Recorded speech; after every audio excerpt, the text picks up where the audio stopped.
Assalamualaikum warahmatullahi wabarakatuh.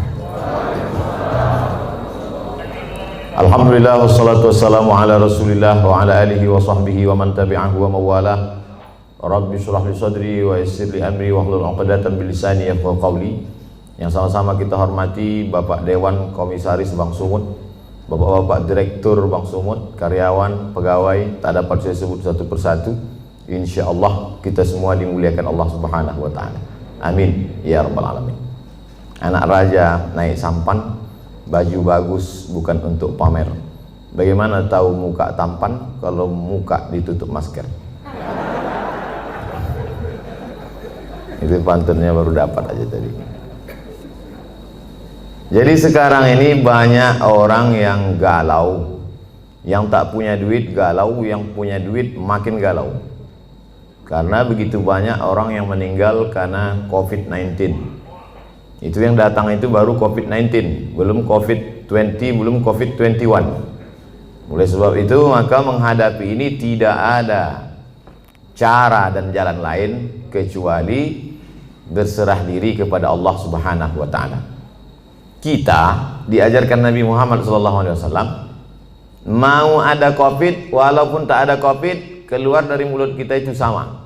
La haula wala quwata illa billah. Jadi kita diajarkan itu bukan sejak ada COVID ini saja. Sebelum COVID itu ada muncul, kita sudah berkata bangun pagi, alhamdulillahillazi ahyana, dia yang menghidupkan kami, wa amatana, sebelumnya kami mati, wa ilaihin nusyur, dan kita pun akan kembali kepada dia. Ini menghadapi COVID ini manusia ini terbagi dua, Eka dan Eki, ekstrim kanan, ekstrim kiri. Yang ekstrim kiri tak ada COVID itu, malah ditantangnya, mana COVID itu biar kukunyah-kunyah. Yang satu lagi pula amat sangat ketakutan COVID, semua dicucinya, semua cuci, wali ke rumah semua cuci tangan, sampai saking seringnya cuci tangan sampai nampak contekan waktu SD dulu. Ada yang mengirim gambarnya ke saya. Oleh sebab itu kita Ahlus Sunnah wal Jamaah berpegang wa kadzalika ja'alnakum ummatan wasata. Kami jadikan kalian ini umat yang pertengahan. Tidak terlalu berani kepada COVID karena dia memang penyakit, dia virus, benda itu memang ada. Virus ini ada dari dulu. Virus flu, influenza. Sampai sekarang belum hilang. Maka banyak orang kena influenza. Virus penyakit kuman malaria sampai sekarang masih ada. Jadi yang namanya virus, kuman, bakteri, penyakit itu ada. Ada yang mati, ada yang tak mati. Jadi kemarin kebetulan saya ceramah di rumah sakit, ketemu sama dokter. Kata Pak Dokter, Ustadz Somad, itu sebetulnya kalau kita cuci tangan itu membunuh bakteri. Kalau kita cuci tangan pakai hand sanitizer, pakai sabun, itu membunuh bakteri, Ustadz. Adapun virus tak mati, kata dia. Saya tak pula saya tanya apa beda virus sama bakteri. Nampak kali bodoh kita kan? Masa profesor nanya? Ini diam aja, saya angguk-anggukkan aja. Jadi Ustadz Somad, itu virus itu cara mematikannya bukan dengan cuci tangan, Pak Ustadz. Saya diam aja, saya dengar terus. Cara mematikannya itu jangan kasih dia makan. Makanan virus itu gula. Maka kalau tak ada gula, mati dia. Jadi bagaimana cara membunuhnya? Kata dia banyak-banyak puasa sunat. Memanglah itu ajaran Nabi Muhammad SAW. Jadi kalau orang yang faham hikmah di balik ini, maka sesungguhnya dia tahu bahwa Nabi Muhammad SAW itu tidak hanya mengajarkan kita doa, tak hanya mengajarkan baca yasin, tahlilan, takziah.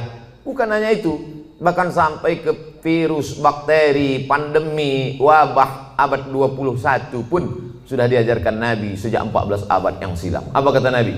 Iza sami'tum bihi, kalau kau dengar ada suatu wabah terjadi di suatu negeri, la taqdimu ilaihim, jangan kalian datang ke situ. Kalau ada suatu wabah terjadi, sudah ditetapkan bahwa negeri itu zona merah, zona hitam, jangan kau datang ke sana. Wa idza waqa'tum bihi, kalau di kampung halamanmu terjadi suatu wabah pandemi, la takhruju firaram minhu. Kalau kau dengar ada suatu wabah terjadi di suatu negeri, jangan kau datang ke sana. Dan kalau kau berada di suatu negeri terjadi wabah di situ, jangan kau keluar dari kampungmu. Itulah yang dikenal orang sekarang dengan istilah PSBB, lockdown, social distancing. Bahkan kemudian beberapa negeri kota sampai dikepung, tak boleh keluar, polisi tentara dikerahkan. Sudah diajarkan Nabi SAW 14 abad yang lalu. Bagi yang belum kena, amalkan ini. Bagi yang sudah kena, mati dia. Nabi mengeluarkan statement sabda. Apa kata Nabi? Al-mat'unu syahid. Orang yang mati kena penyakit wabah, syahid, maka matinya mati syahid. Orang yang mati syahid itu selamat dari 4. Tak merasakan sakratul maut, tak merasakan azab kubur, tak merasakan hisab, langsung masuk surga. Jadi Nabi itu sudah berikan 2 langkah. Bagi yang belum kena, ini obatnya. Yang sudah kena, ini obatnya. Maka keluarga tak terlalu bersedih hati.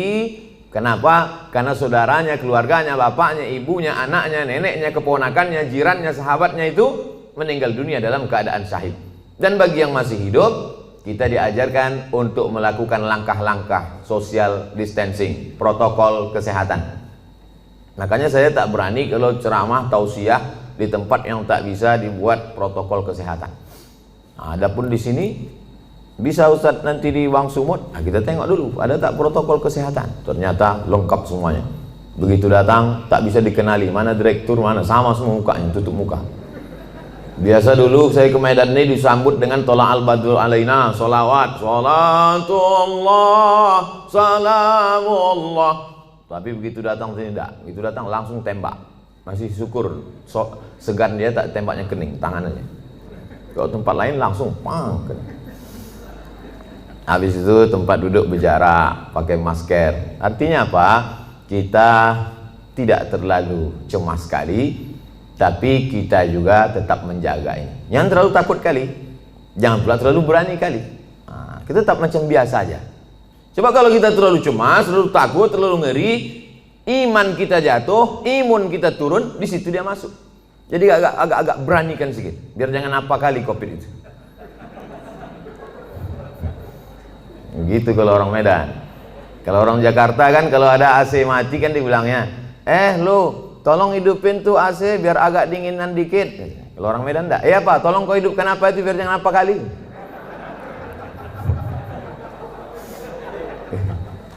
Bapak Ibu yang dimuliakan Allah Subhanahu wa taala.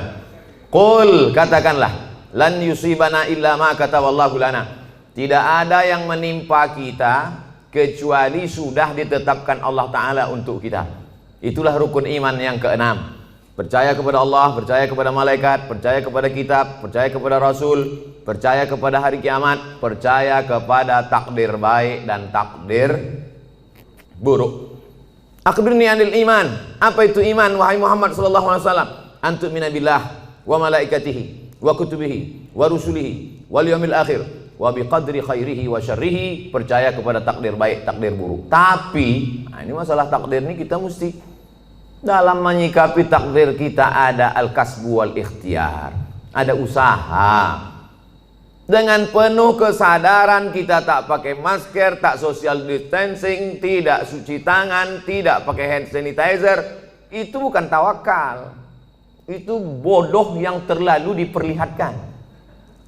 Kalau bodoh sendiri aja, jangan ngajak-ngajak orang. Oleh sebab itu maka kalau sudah kita berusaha kena juga, berarti itu takdir. Ada takdir, ada hukum sebab akibat. Pejamkan mata, tak usah tengok kanan kiri, nyebrang di jalan. Itu bukan takdir, sebab akibat. Tapi setelah kita berusaha tengok kanan, tengok kiri, tengok kanan, tengok kiri, menurut kita sudah aman, ditabrak juga. Tidak ada cara lain kecuali beriman kepada takdir baik dan takdir buruk. Itulah beda Jabariyah dengan Ahlus Sunnah. Jabariyah itu halul bid'ah, kelompok ahli bid'ah. Kenapa disebut bid'ah? Karena dia membuat-buat ajaran yang tidak diajarkan Nabi Muhammad SAW. Jabariyah artinya terpaksa. Kata dia hidup ini terpaksa, tak ada pilihan. Kenapa kau tak pakai masker? Aku terserah aja lah, mau mati matilah. Oh, tak bisa begitu. Kita harus ada ikhtiar, harus ada usaha. Begitu juga dalam masalah mengambil rezeki, begitu juga dalam masalah menolak bala. Itu semua air minum yang di depan meja itu, di depan kami, di depan saya tadi, itu memang sudah diperuntukkan untuk saya. Air minum itu untuk saya, kue kotak itu untuk saya. Tapi karena saya tak ada usaha untuk membuka dan meminumnya, maka saya tak bisa ke mulut saya. Walaupun sudah diuntukkan untuk saya. Itu tentang masalah menarik rezeki. Begitu juga dengan menolak bala. Kalau tidak ada usaha ikhtiar dari kita, bawa sepeda motor kerja, dikunci stangnya, habis itu beli pula gembok, kunci ban depan, habis itu rantainya digembok pula, kemudian ban belakang itu ikatkan ke pohon pinang. Pas pulang sore, diambil pencuri itu sama pokok-pokok pinangnya sekalian. Maka itu takdir. Itu takdir namanya. Beriman kepada takdir baik, takdir buruk. Tapi orangnya cengengesan, lalu kemudian tak tentu arah, entah bagaimana ceritanya, otaknya tak fokus, mau berangkat, ditinggalkannya kunci situ, naik dia ke atas, asik nelpon, iya betul, kiki, tinggal kunci. Habis itu turun ke bawah, lapor sama security, Pak security, motor saya tinggal hilang. Gimana keadaannya? Tadi saya tinggalkan kunci. Ah, mampuslah kau, kata dia. Kenapa? Berarti kurang usaha, tak ada ikhtiar. Itu yang diajarkan Nabi Muhammad SAW. Jadi ke suatu ketika seorang sahabat masuk ke dalam Masjid Nabawi. Ditanyanya Nabi, ya Rasulullah, itu ontaku di luar belum kutambatkan. Aqiluha wa atawakal am utliquha wa atawakal. Ku lepaskan aja begitu baru aku tawakal, atau ku tambatkan dulu ke pokok kurma baru bertawakal. Kata Nabi, kau ikatkan dulu, kau tambatkan dulu baru kau bertawakal. Sebetulnya itu pikiran sederhana saja. Cuman sahabat ini mau ngetes cemana sebetulnya ajaran Islam ini. Apakah perlu usaha atau tawakal saja? Kata Nabi, kau tambatkan dulu, kau ikatkan dulu, kau yakinkan dulu dia tak lari. Setelah itu barulah kau tawakal kepada Allah. Begitu dalam masalah mencari rezeki, begitu juga dalam masalah menolak bala. Wa iyam sasqallahu bidurrim fala kashifa lahu illahu. Kalau kau ditimpa suatu musibah, penyakit, kehilangan, kebakaran, tumpur, hilang, bangkrut, tidak ada yang bisa menyingkapkannya kecuali Allah. Wa yuridka bi khairin fala radda li fadlih. Tapi kalau Allah mau ngasih kau rezeki, mau menaikkan jabatanmu, maka tak pula ada yang bisa menolaknya. Itulah makanya setiap subuh kita katakan raditu billahi Rabba, aku ridha menerima segala sesuatunya. Hanya saja kadang orang kita ini salah pasang. Kalau ada terjadi sesuatu musibah terjadi, dia katakan ikhlas ya, ikhlaskan aja. Sebetulnya yang tepat itu bukan ikhlas, ridha. Ridha menerima ketetapan Allah Subhanahu wa taala. Ridha itu bahasa kitanya apa? Ridha itu artinya plong, berlapang dada. Seperti ridhonya orang mati dimandikan oleh orang yang memandikan jenazah. Begitulah ridha kita kepada takdir ketetapan Allah. Sebagaimana orang mati dimandikan. Ibu, bapak pernah menengok orang mati waktu dikorek hidungnya melawan dia? Yang kau cucuk-cucuk hidung gitu? Tak ada. Terserahlah, mau kalian cucuk hidungku, telingaku, terserah. Makanya waktu kita masih hidup ini baik-baik sama orang. Nanti balik dari sini cari di RT RW itu siapa yang memandikan jenazah, baik-baik sama dia. Kalau kita sombong-sombong sekarang, pas kita mati nanti disemprotnya pakai dorsmir. Apalagi Bank Sumut ada program santunan, santuni mereka memandikan jenazah, orang yang menguburkan, orang yang supir ambulan. Kalau mati kita, supir ambulan tuh baik sama kita, pelan-pelan dibuatnya, lari-lari 20. Coba kalau kita sombong angkuh, dibuatnya 120, rantuk-antuk kepala kau di belakang. Nyawa baru tercabut, sakitnya belum hilang, lempang. Baru kau tahankan dulu, sombong kali kau kan, kata dia. Oleh sebab itu maka ini semua adalah bagaimana kita menyikapi hidup. Hidup ini dari dulu sampai sekarang begini-gini aja. Dari sejak zaman Nabi Adam sampai Adam Smith, hidup ini begini-gini aja. Yang kaya sombong, yang punya jabatan sombong, orang miskin susah melarat, mau mati aja bawaannya. Jadi tinggal kita bagaimana menyikapi hidup. Dulu yang hidup di Medan ini datuk nenek moyang kita. Habis masa mereka datanglah masa ayah emak kita. Habis masa mereka sekarang masa kita. Ini sedang hijau-hijaunya ini. Ibarat baru bertunas hijau, berbatang, mekar, berputih, berbuah, kuning, layu, mati. Yang di hadapan saya ini hijau-hijau semua. Maskernya maksudnya. Sampai masanya kita akan menguning dan layu. Saya ini agak kuning sedikit. Habis itu tak lama ini layu dan mati. Kemudian datang masa anak kita. Hidup ini singkat Bapak Ibu. Tapi kalau salah kita menyikapi hidup, penyesalannya luar biasa. Takut mati, takut pensiun, takut tak ada duit, takut susah, takut tak ada kerja, pergi ke dukun. Tak dukun, tolong aku. Dalam hati dukun tuh, aku udah lama juga minta tolong sama hantu ini, kata dia. Tak tolonglah pula sama dukun. Ilaha illallah Muhammadur Rasulullah. Tidak ada tempat minta tolong kepada kecuali hanya kepada dia. Itulah yang kita katakan 17 kali sehari semalam. Iyyaka na'budu wa iyyaka nasta'in. Iyyaka na'budu, hanya kepada Kau saja aku minta tolong. Iyyaka nasta'in, hanya kepada Engkau aku beribadah, kepada Engkau saja aku minta segala pertolongan. Makanya waktu subuh, sebelum terbit matahari, sebelum masuk kantor, sebelum kerja, itu dulu yang ditanamkan dalam diri. Tidak ada tempat minta tolong kecuali dia. Makanya ayatnya diatur oleh Nabi. Ayatnya tak boleh ganti-ganti. Ayatnya mesti itu, tak boleh tukar-tukar. Qabliyah subuh, rakaat pertama kuliah, rakaat kedua hanya dia saja. Waladdallin amin.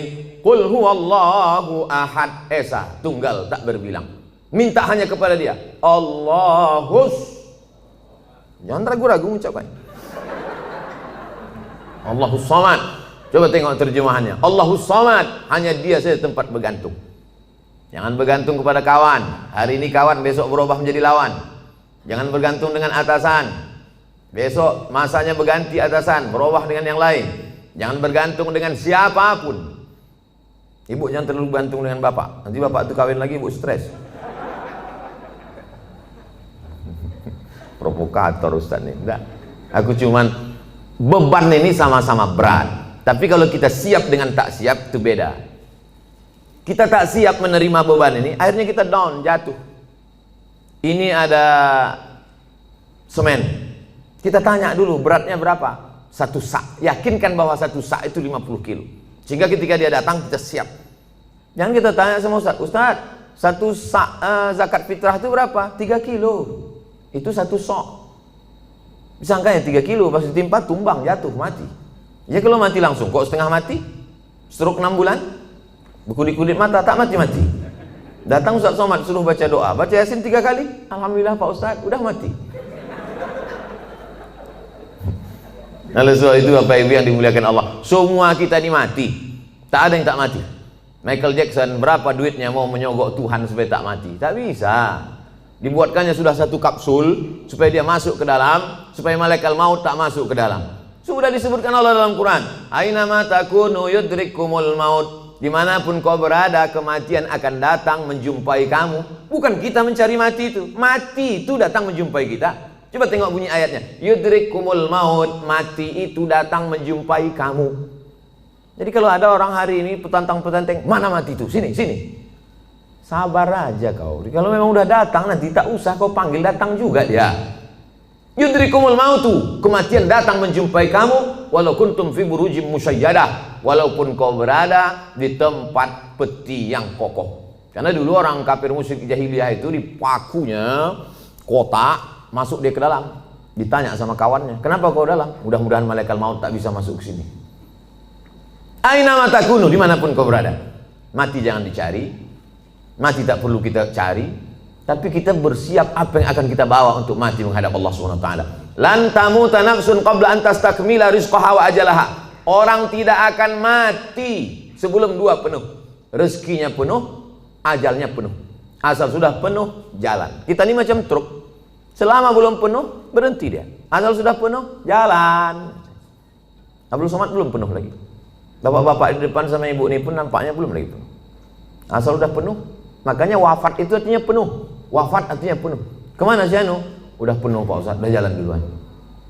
Nanti kalau nampak kawan macam-macam dia, tak sholat dia, tak zikir dia, tak sedekah dia, kasih tahu sama dia. Aku tengok kau udah agak-agak penuh ini. Bapak Ibu yang dimuliakan Allah Subhanahu wa taala. Ustaz takut tak mati itu? Saya tidak takut kali. Cuman agak takut juga sedikit. Semua hidupnya sudah saya rasakan. Disambut oleh orang-orang besar, hebat-hebat, sultan-sultan, raja-raja, udah menteri-menteri, udah disambut pula sampai ke hutan belantara, sampai tak ditegur orang, sudah Masuk saya ke dalam hutan-hutan, satu pun tak ada menegur, tak ada yang kenal. Jalan saya cuek aja dia. Bapak, kata saya, kata dia. Pernah, macam-macam. Ceramah diundang orang pakai mobil mewah, pernah. Ceramah diundang pakai mobil sayur, pernah juga. Kalau pakai mobil mewah itu kita dijemput orang, buka kan kacanya, jalan ya. Begitu sebut pakai mobil sayur, baru gini, mati mesin.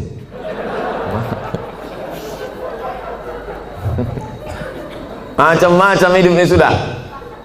Dikurung orang dalam kamar, dicabutkannya pedang, pernah. Mana itu Abdul Somad, anti kebinekaan, mau kubunuh dia, mana katanya. Garangnya luar biasa. 3 bulan sesudah itu dikirimkan video, dikerangkeng dalam penjara. Mampus kau, kata saya. Tapi nggak kuat-kuat kali dalam hati aja. Macam-macam hidupnya sudah. Titel sudah, LC sudah, MA sudah, doktor sudah, profesor sudah. Tinggal satu lagi, almarhum. Nah, oleh sebab itu mati ini, dulu saya berpikir bahwa mati itu 63 tahun, mesti macam umur Nabi Muhammad SAW. Ternyata kawan-kawan, saya pejamkan mata, si anu kawan kuliah saya meninggal, si anu kawan saya dulu SMA meninggal, si pulan kawan saya dulu sama-sama SD, sama-sama cabut kami, sama-sama mandi di sungai, meninggal. Jadi kita kalau nengok orang meninggal itu jangan tengok yang tua-tua, itu kekeliruan kita. Nengok orang meninggal yang ubannya banyak, sehingga habis itu kita nengok di kaca, masih 3, masih lama lagi. Malaikat maut menengok orang mati itu, mencabut nyawa itu tidak menengok ubannya. Berapa banyak orang yang beruban tak mati-mati? KPU, kepala penuh uban. Mau nanti waktu sebelum diupload dibuang nih, tersinggung KPU dituntutnya berasa. Saudara yang dimuliakan Allah Subhanahu wa taala, oleh sebab itu maka bagaimana kita menjalani hidup ini, yang masa lalu sudah lewat, yang masa akan datang kita tak tahu, maka kita jalani yang masa sekarang, bagaimana kita melangkah ke depan. Maka bangun pagi, bangkitkan semangat. Aku hari ini masih diberi Allah kehidupan, langkahkan kaki, berangkat ke tempat kerja. Bismillahirrahmanirrahim. La haula wala quwata illa billah. Tetap bawa STNK BPKB. Pula macam la haula wala quwata, langsung lampu merah tak pandang lagi. Tangkap semua polisi. Kenapa kau tak ikut patroli lalu lintas? La haula wala quwata illa billah. Bukan kau aja yang dengar pengajian Ustaz Somad, aku pun nonton juga, kata Pak Polisi. Macam kau aja yang pengajian gitu. Oleh sebab itu maka setelah kita berangkat di tempat kerja itu serius kita. Kenapa? Karena kita mencari rezeki yang halal untuk makan, keluarga, anak, sekolah. Mudah-mudahan anak-anak kita ini menjadi anak yang soleh dan solihah. Berdoa dia tengah malam waktu kita mati. Bangun dia jam 2 malam, tahajud di bentangnya sajadah. Apa kata dia? Rabbi firli wali walidayya warhamhuma kama rabbayani shaghira. Mengalir ke makam kita macam tetesan embun di tengah gurun pasir yang panas. Lapang alam barzah kita, terang kubur kita. Bagi yang belum punya anak, mudah-mudahan diberikan Allah anak soleh-soleh. Ustaz Somad doakan saya punya anak Pak Ustaz. Insya Allah. Berapa umur kau sudah? 40. Kenapa kau belum punya anak? Belum nikah Pak Ustaz. Ilaha illallah. Oleh sebab itu ada usaha dan ikhtiar. Anak-anak itu masukkan dia ke TK Quran, SD Quran, TK Quran, insya Allah. Masukkan dia ke TK Quran. Anak saya masuk TK Quran, tamat TK Quran, hafal juz 30. Coba baca, udah sampai mana tadi yang di sekolah tadi diajarkan ibu guru? Dibacanya lah. Amma yatasaalun anin naba'il azim alladzi hum fihi mukhtalifun. Kalla saya'lamun, summa kalla saya'lamun. Menetes air mata kita, karena di mata kita anak itu tak pernah besar. Kita tetaplah menengok dia ketika tapak kaki najwa jari, panjangnya sejengkal. Tiba-tiba bisa dia hafal amma yatasaalun. Netes air mata kita. Masukkan dia ke TK Quran. Supaya jangan lagu-lagu itu yang dinyanyikannya. Topi saya bulat, bulat topi saya. Kalau tidak bulat, bukan omak saya kan. Usahlah lagi yang nyanyi ini juga lagi. Mulailah TK Quran, lalu kemudian masuk SD Quran. Ada terbuat situ iklan. Masukkan anak anda SD Quran 1 tahun setengah juz, tamat dia 6 tahun 3 juz. TK 1 juz, SD 3 juz, udah 4 juz. Cukuplah itu sudah. Nanti masuk pula SMP Quran. Aku tak tahan anak di pesantren Pak Ustaz. Paham saya, orang Medan tak bisa berpisah dengan anak rindu. Anak pagi mau makan lontong sayur, ayam penyet, ayam patah, ayam mati. Tak tahan masukkan ke pesantren, masukkan boarding school. Pagi sebelum berangkat kerja, letakkan dia. Belajar kau di sini ya nak. Letakkan dia jam 7 pagi. Kita pun berangkatlah lanjut. Jam 8 sampai karena macet dan macamnya. Lalu nanti sore pulang jam 4, jam 5 jemput dia balik ke rumah. Tahan Pak Ustadz boarding school, antarkan dia ke sana. Cari ini. Ada di daerah Tembung, ada di daerah Kutalim Baru. Dulu tempat saya sekolah di Darul Arafah. Ada pula di daerah banyak keliling Medan ini. Masukkan dia sebulan sekali jenguk. Saya Pak Ustadz tak tahan. Anak saya ini 3 kali sehari saya jenguk. Makan pagi, makan siang, makan malam. Memanglah berat berpisah. Sayang sama anak ini bukan kita letakkan di celak ketiak. Sayang sama dia kita tinggalkan dia demi masa depan dia. Siapa yang bisa menjamin menjaga dia? Siapa yang bisa diantara bapak ibu ini menjaga anak-anak kita bebas dari narkoba, bebas dari sabu, bebas dari cabut? Siapa yang bisa menjamin anak-anak kita ini cabut? Tak ada yang bisa menjamin. Kita pun dulu cabut. Saya dulu sekolah di Sisingamangaraja, Unifa, Muallimin. Pernah juga cabut ke Deli Plaza, ke Medan Plaza. Makanya waktu lewat di Medan ini saya cari manalah tempat cabut dulu, hilang udah semua. Pernah, cuma tak sering-sering kali. Saya sebetulnya tak jahat, kawan-kawannya aja. Begitu hebatnya pengaruh kawan terhadap anak-anak kita. Dan kita tak bisa kontrol kawan dia. Karena pergaulan ini luar biasa. Itu mempengaruhi pola pikir. Tapi kalau kita tinggalkan dari pondok pesantren, maka insya Allah benteng terakhir. Bapak ibunya sudah selamat insya Allah. Tapi ini generasi kita ini kalau tidak kita selamatkan, kita carikan dia rezeki yang halal. Melangkahkan kaki dari rumah, aku meninggalkan semuanya ini wahai anakku adalah untuk mencarikan nafkah engkau yang halal, supaya kau jadi orang, supaya kau jangan jadi hantu setan, supaya kau nanti selesai kuliah, supaya kau menjadi berbakti kepada negara, bangsa, agama, orang tua. Maka niat kita itu sampai mati kita. Man mata duna malihi fahuwa syahid. Siapa yang mati mempertahankan harga dirinya, harta bendanya, maka matinya mati syahid, kata Nabi SAW. Dalam mencari nafkah ini pergi, capek, keluar kota, segala macam, meninggal dunia, maka matinya tetap mati syahid.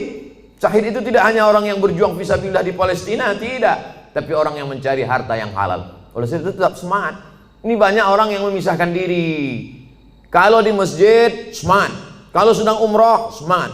Pas di kantor, lesu, letoy, loyo, lunglai, mau mati. Pas ada gajian, baru semangat. Apa ini? Hancurlah negara nih kalau semangat kita ini hilang. Ada pula orang memahami agama itu hanya untuk mati saja. Aku sebetulnya malas dengar pengajian ini. Kenapa? Itulah Ustaz itu sedikit-sedikit cerita mati aja. Cerita mati aja. Memanglah kita ini mau mati. Tapi pengajian itu adalah membuat kita bersemangat apa bekal yang akan kita bawa sebelum kita mati. Makanya yang kaya-kaya, yang hebat-hebat sebelum mati bangun masjid. Apa nama masjidnya? Ya terserah. Macam-macam nama masjid. Ada sebutnya masjid nama dia. Ada masjid itu dibuatnya Al-Ikhlas. Ada masjid At-Taqwa. Tadi subuh kami pengajian di masjid Jami'atut Taqwa. Tinggi, hampir 2 meter. Kata panitia pembangunan masjid, ini Pak di bawah ini tanah. Enggak, dicor semuanya. Entah berapa molen kata dia. Hebat betul. Tak ada lagi tanah di Medan. Banyak betul duit orang Medan. Di mana-mana masjid pakai timbun tanah liat, tanah merah. Dia enggak, pakai cor. Artinya apa? Luar biasa kemampuan orang. Harus ada tekad dalam hati yang punya duit. Sebelum aku mati, aku bangun masjid. Tapi tak perlu pula kita buat di update status. Sebelum mati, bangun masjid. Like and share. Paling tidak kita dalam hati kita, tekad kita. Tak sanggup saya bangun masjid Pak Ustadz. Saya ini tak bisa bangun masjid Pak Ustadz. Bangun rumah saya aja 3M. Wah, banyak kali duit kau. 3 kali minjam Pak Ustadz. Kalau tak sanggup semua, jangan tinggalkan semua. Datangi ketua pembangunan masjid. Aku tak sanggup Pak kalau untuk bangun masjid, tapi ngasih pintu kosen bisa. Ini ku kasihkan kipas angin. Ini aku kasihkan meja untuk pengajian Ustadz. Ini ku kasihkan kursi khusus. Ini kursi Pak untuk wakaf di masjid ini. Mantap kali kursinya. Ini kalau pas Ustadz Somad aja datang ke Medan. Ustadz lain jangan. Jangan begitu. Semua dipakaikan. Itulah yang akan kekal abadi. Ini kadang banyak orang ini mau numpuk. Mobil, motor, rumah segala macam. Pas mati habis, tinggal semuanya. Hidup kita ini macam mimpi Bapak Ibu. Kata Sayyidina Ali, an-nasu niyam. Manusia ini tidur semuanya. Bapak ini sedang tidur, ibu sedang tidur, semua kita ini sedang tidur. Kita baru terbangun itu ketika kita mati, barulah kita tersadar rupanya kita ini sedang dalam tidur panjang dan sedang mimpi lelap-lelapnya. Ada yang sedang mimpi jadi ustadz terkenal, ada yang sedang mimpi jadi pengacara, ada yang sedang mimpi jadi bankir, ada yang sedang mimpi macam-macam mimpinya, ada yang sedang mimpi selingkuh. Setelah mati barulah kita tahu kenyataan. Oh, ternyata ini hidup hanya mimpi saja. Siapa yang paling mulia di antara kita nih kalau mati nanti menghadap Allah? Tak ada jaminan Ustaz Abdul Somad lebih mulia, tidak. Apakah Bapak Dewan Komisaris, Bapak Direktur lebih mulia? Belum tentu, belum jaminan. Tapi paling tidak mereka di dunia pernah mulia. Di akhirat mudah-mudahan mulia. Jangan sampai di akhirat tak mulia, di dunia sengsara. Nauzubillah. Makanya doa kita diajarkan Nabi, Rabbana atina fid dunya hasanah wa fil akhirati hasanah. Makanya waktu tawaf itu Rabbana atina fid dunya hasanah wa fil akhirati hasanah wa qina azabannar. Rabbana atina fid dunya hasanah. Ada pula bapak-bapak satu-satu lagi, Rabbana atina fid dunya hasanah wa fil akhirati fatimah. Itu yang ngasih bimbingan manasik haji saya tahun 92 dari embarkasi Polonia Medan. Saya berangkat bulan Mei 1992 dari embarkasi Polonia Medan. Belum ada Kuala Namu lagi waktu itu. Lalu kemudian datanglah Ustadz, lupa saya nama Ustadznya, ngasih manasik haji. Dia yang cerita itu. Ada jamaah haji dari Medan, kata dia berdoa di samping Ka'bah, Rabbana atina fid dunya hasanah wa fil akhirati fatimah. Dipanggil sama Ustadz. Kenapa kau sebut Fatimah? Kalau ku sebut dua kali hasanah, marah Hasanah. Biniku yang kedua Fatimah. Itulah pentingnya kita paham apa yang kita doakan ini. Artinya semangat saja tak cukup. Kita mesti berdoa kepada Allah Subhanahu wa taala. Allah itu suka kita meminta, kata Nabi, sisa'an alih. Walaupun ketika selapmu, sendalmu putus. Pas mau masuk masjid, pakai sendal, putus dia, berdoa, ya Allah, putus sendalku ya Allah. Allah suka kali menengok kita mengadu kepada Allah. Minta sama Allah, meleleh air mata kita kepada Allah. Ini banyak sekarang orang tak mau lagi berdoa, sombong. Assalamualaikum warahmatullahi wabarakatuh. Assalamualaikum warahmatullahi wabarakatuh. Assalamualaikum warahmatullahi wabarakatuh. Langsung buka HP. Tengok dari belakang macam kusuk berdoa. Pas depan Romi megang handphone. Kau kenapa tak berdoa? Alah, yang lama aja belum kabul, ngapain tambah lagi? Ini orang, astagfirullahaladzim. Oleh sebab itu saya tetap berdoa. Sebelum berangkat tadi kemari berwuduk dulu. Bukan mau sholat, enggak. Sholat sudah jamak, tadi jamak takdim. Zuhur dengan asar, ditarik asar ke zuhur. Tapi saya akan menghadapi hamba-hamba Allah. Ya Allah, yang mau ku hadapi ini nanti hamba-hamba Allah semua. Yang saya hadapi ini hamba Allah kan? Ada juga hamba setan sekarang. Menyembah Nyi Blorong, Nyi Loro Kidul, menyembah hantu tuyul, menyembah begu ganjang. Yang kita sembah ini Allah. Ya Allah, yang mau ku hadapi ini hamba Engkau ya Allah. Bajunya aja macam-macam. Ada bajunya komisaris, ada bajunya direktur, ada bajunya security, ada bajunya pegawai, ada bajunya office boy, ada bajunya karyawan. Bajunya aja beda, isinya sama. Semua ini isinya sama. Kalau dibelah keluar urat, keluar darah. Ada di antara nih kita nih kalau dibelah keluar kabel. Nah ada. Sempat ada di sini dibelah keluar kabel, dua kemungkinan. Kalau tak Robocop, Transformer. Nggak ada.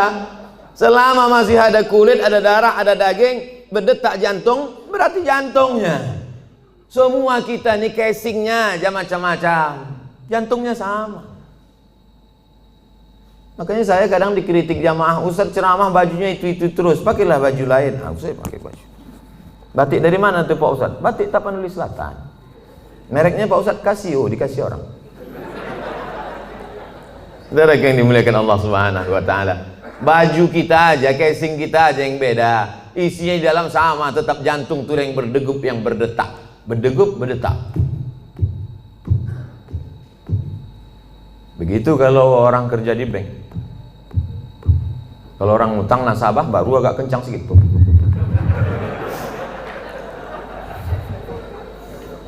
Ini kan yang di depan saya ini banyak-banyak semua duitnya. Tadi pagi, tadi malam kami makan sama Ustaz Somad, orang yang paling banyak duit di Sumatera Utara. Inilah dia. Semua duit orang Sumatera Utara dia megang. Masya Allah. Tapi duit orang. Apa yang dimuliakan Allah Subhanahu wa taala. Oleh sebab itu maka Berpikir kita, apa yang nanti ku bawa setelah aku mati ini. Tadi saya SMS ada salah seorang penulis di Jakarta. Tolong Bapak tuliskan sejarah hidup saya. Aku tak sempat menulis. Baru sebentar menulis 2-3 kata datang telepon. Ustaz bisa tausiah, baru menulis tak fokus. Tolong kau tuliskan sejarah hidupku. Kalau bisa yang inspiratif supaya nanti ketika aku mati anak cucuku membaca, semangat dia menjalani hidup. Mudah-mudahan itu menjadi amal soleh. Siap Pak Ustadz, kami tulis. Nanti kalau udah siap kita adakan bedah buku di Islamic Book Fair di Jakarta. Jangan lupa subscribe, like, and share. Saudaraku yang dimuliakan Allah Subhanahu wa taala. Jadi apa yang bisa kita tinggalkan setelah kematian? Kami tadi pagi melewati Old Town, kota tua. Wah, bagaimana Medan tahun 1800, 120 tahun yang lalu. Ini gedung ini kota tua ini. 100 tahun yang lalu disitulah orang-orang kaya, disitulah datuk-datuk, disitulah sultan-sultan, disitulah Belanda-Belanda, disitulah orang-orang hebat. Hari ini hanya tinggal sarang laba-laba, rumah tinggal, rumah tua. 100 tahun yang lalu. Begitu juga dengan 100 tahun yang akan datang. Kalau tak kiamat dunia ini, kita hanya tinggal kenangan saja. Yang kaya sekarang akan mati, yang hebat punya jabatan akan menghadap Allah Subhanahu wa taala. Oleh sebab itu, yang pertama, bangkitkan semangat kerja. Anak-anak kita didik, dia pula akan mendidik anak dia akan mendidik cucu cicit dia. Maka kita mati, mereka tetap mengirimkan doa kepada kita. Kalau kita ajarkan doa dikirimnya. Kita ajarkan lagu lah dikirimnya. Meninggal kita, tak pernah kita ajarkan doa. Datanglah dia dengan anaknya, dengan istrinya, dengan menantu kita, semuanya pakai baju hitam semuanya. Baju hitam, celana hitam, kerudung hitam, topi hitam, kacamata hitam. Dibuatnya tulisan, kunjungan Men in Black.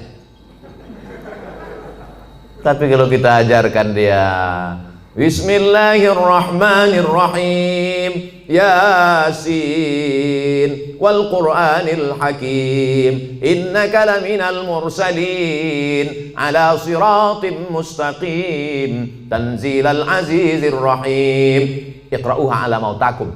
Kalau kamu ziarah, bacakan itu, ziarah kubur. Payah Pak Ustadz, bawa Yasin nih payah. Kan ada Play Store. Tulislah di situ Quran digital. Enter. Sekarang jangan. Tak ada signal sekarang. Ada Play Store, download Quran digital. Buka surat 36 Yasin, baca. Malam Jumat buka surat yang ke-18, 17 Al-Kahfi, baca Al-Isra Al-Kahfi. Man qara'a surat Al-Kahfi, paksa-paksakan diri. Kalau menunggu lapang, menunggu luang, tak akan ada waktu lapang, tak akan ada waktu luang.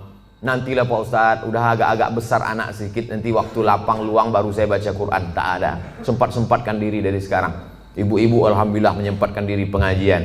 Di wirid Yasin di daerah perumahan, di daerah ikut, pengajian-pengajian di kantor ikut. Kau tak ngaji? Nantilah, udah anak-anak besar. Anak besar makin sibuk. Kau tak ngaji? Nantilah anak nikah. Anak nikah makin sibuk, bercucu. Ibu ini kenapa tak datang lagi? Jaga cucunya Pak Ustadz. Padahal kalau kita mati bukan mau cucu itu ikut. Pernah Bapak Ibu nengok orang meninggal cucunya ikut? Gak ada, paling nangis saja di atas. Nenek, gitu. Mau kau masuk? Enggak. Bukan saya mau hasut Bapak Ibu tak sayang sama anak cucu. Silakan sayang, tapi pikirkan kita. Sayang sama dia, masukkan dia pesantren. Sayang sama dia, ajarkan dia baca Quran. Sayang sama dia, suruh dia menghafal Yasin.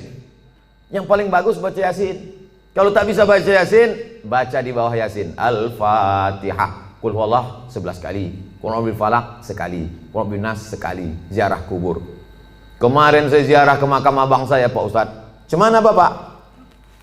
Lalangnya setinggi tegak Pak Ustadz. Dulu bukan main dia sayang sama anak-anak itu Pak Ustadz. Setinggi tegak lalangnya Pak Ustadz. Itu menunjukkan mereka tak pernah ziarah. Kalau mereka datang, apalah salahnya, apalah susahnya kalau mereka bawakan mesin potong rumput. Padahal dulu waktu hidup almarhum itu dikasihnya rumah, dikasihnya mobil, dikasihnya kebun. Setelah dia meninggal, mesin potong rumput pun tak terbawakan orang itu Pak Ustadz. Jadi Bapak kemarin ziarah ke abang Bapak itu segitu tinggi lalang. Iya Pak Ustadz. Berarti selama ini Bapak tak ziarah juga? Saudara kandung pun tak ingat, anak kandung pun tak ingat. Ustadz Somad masih ingat ziarah? Ya, kami jalan darat dari Pekanbaru. Saya sempatkan sampai pula di kisaran jam 10 jam 11 malam, tetap saya ziarah jam 12 malam. Jam 12 malam ziarah. Tak takut Ustaz sama hantu. Hantu itu takut sama saya. Saya sama hantu. Tuh kata dia. Kita takuti Ustaz Somad. Tak usah, kita yang takut sama dia. Sok hebat kali Ustaz Somad. Bapak Ibu yang dimuliakan Allah Subhanahu wa taala, kita bacakan ketika ziarah kubur salam. Ketika lalu kita ucapkan salam. Assalamualaikum ya ahlad diyar minal mu'minin wa inna insyaallah bikum lahiqun yarhamullahul mustaqdimina wal mustakhirin nas'alullaha lana wa lakumul afiyah. Panjang ternyata salamnya Pak Ustaz. Ya, itu yang diajarkan Nabi. Kami selama ini pendek aja Pak Ustaz. Apa salamnya? Assalamualaikum ya ahlal kubur. Jadilah daripada tidak salam sama sekali. Bagus kalau Bapak Ibu punya duit, buatkan baleho besar. Saya sangka larangan mengucapkan salam ke kubur. Buatkan baleho agak-agak sebesar itu. Saya kira kalau cuma sebesar itu tak sampai 500.000. Bawakan ke baleho, buatkan. Tempelkan di daerah-daerah kubur. Kalau ada duit 500.000, buat 5. Berapa ini satu ini Pak? Bapak tukang digital printing. Kalau satu ini berapa Pak? 150.000. Ini untuk salam untuk orang kubur. Nanti Bapak kalau mati dapat syafaatnya juga. 100.000, ambillah. Takut dia. Buatkan 5. Buatkan 5, tempel di beberapa kubur yang ada di Medan ini. Sehingga nanti kalau orang lewat di kubur itu, dia sempat mengucapkan salam. Assalamualaikum ya ahla diyar minal mu'minin wa inna insyaallah bikum lahiqun yarhamullahu mustaqdimin wal mustakhirin nas'alullaha lana wa lakumul afiyah. Syukur-syukur sempat dia membacakan Al-Fatihah untuk semua yang ada di daerah makam ini. Assalamualaikum Al-Fatihah. Itu baik sekali. Simple amal kita, tapi bermanfaat. Ini saya tengok baleho besar-besar. Tak ada manfaatnya. Buat baleho besar. Kalaupun mau dibuat tambahan di bawah, boleh. Jangan lupa coblos nomor sekian. Berpikir simple, tapi bermanfaat untuk orang banyak.